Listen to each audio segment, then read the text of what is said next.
അപ്പോൾ ഞാനൊരു ചക്കയുടെ റെസിപ്പി ആയിട്ടാണ് വന്നേക്കുന്നത്.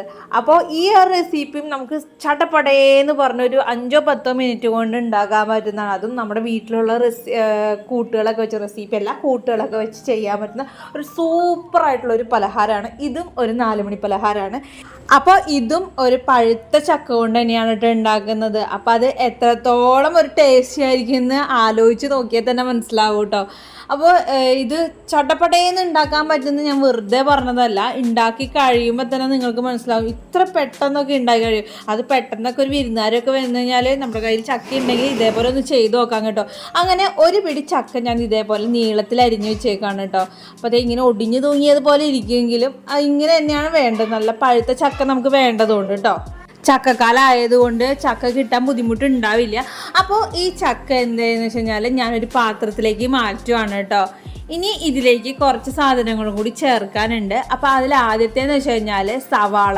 അതൊരു സവാള ചെറുതായി നീളത്തിൽ അരിഞ്ഞത്, അതായത് നീളത്തിൽ നൈസായിട്ടെന്ന് ഉദ്ദേശിച്ചത് കേട്ടോ, നൈസായിട്ട് അരിഞ്ഞത്. പിന്നെ 3 ചെറിയ മുളകാണ് എടുത്തേക്കുന്നത്. അതെ, ചെറിയ ഒരു പഴുത്ത മുളകായതുകൊണ്ടാണ് കേട്ടോ അത് നീളത്തിൽ അരിഞ്ഞത് ഇട്ടേക്കുന്നത്. പിന്നെ ഇഞ്ചി നീളത്തിൽ അരിഞ്ഞതാണ് കേട്ടോ. ചെറിയ മുളക് എന്ന് പറയുമ്പോൾ ചെറുമുളകൊന്നും അന്വേഷിച്ച് പോകണ്ട, എൻ്റെ കയ്യിലുണ്ടായിരുന്ന മുളക് ചെറുതായിരുന്നു, അത് നീളത്തിൽ അരിഞ്ഞെന്നുള്ളൂ. പിന്നെ ആവശ്യത്തിന് വേപ്പില, ഉപ്പ്, പിന്നെ 2 സ്പൂൺ കടലമാവാണ് ഇട്ടേക്കുന്നത്. അപ്പോൾ നിങ്ങളെ എടുക്കുന്ന ചക്കയ്ക്ക് അനുസരിച്ച് ആയിരിക്കണം കടലമാവ് ഇതിലിടേണ്ടത് കേട്ടോ. ഇനി ഇതിലേക്ക് കോൺഫ്ലവറാണ് ഇടേണ്ടത്. അപ്പോൾ കോൺഫ്ലവർ 2 സ്പൂണാണ് ഇടുന്നത് കേട്ടോ. ഇനി അത് കഴിഞ്ഞ് കഴിഞ്ഞാൽ ഇതിലേക്ക് ഇടേണ്ടത് മൈദമാവാണ്. അതൊരു വലിയ സ്പൂൺ തന്നെ ഇടണം കേട്ടോ. ചെറിയ സ്പൂണാണെങ്കിൽ 2 സ്പൂൺ ഇട്ടോളാം കേട്ടോ.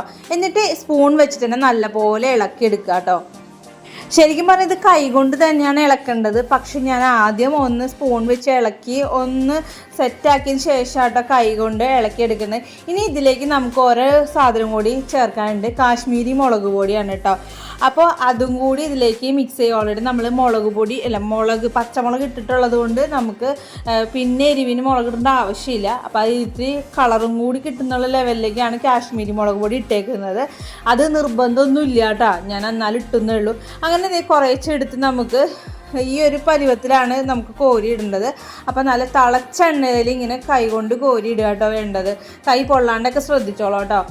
അങ്ങനെ ഞാൻ കുറേശ്ശെ വാരിയിട്ട് നല്ല പോലെ ഒന്ന് പൊരിച്ചെടുക്കുന്നുണ്ട്.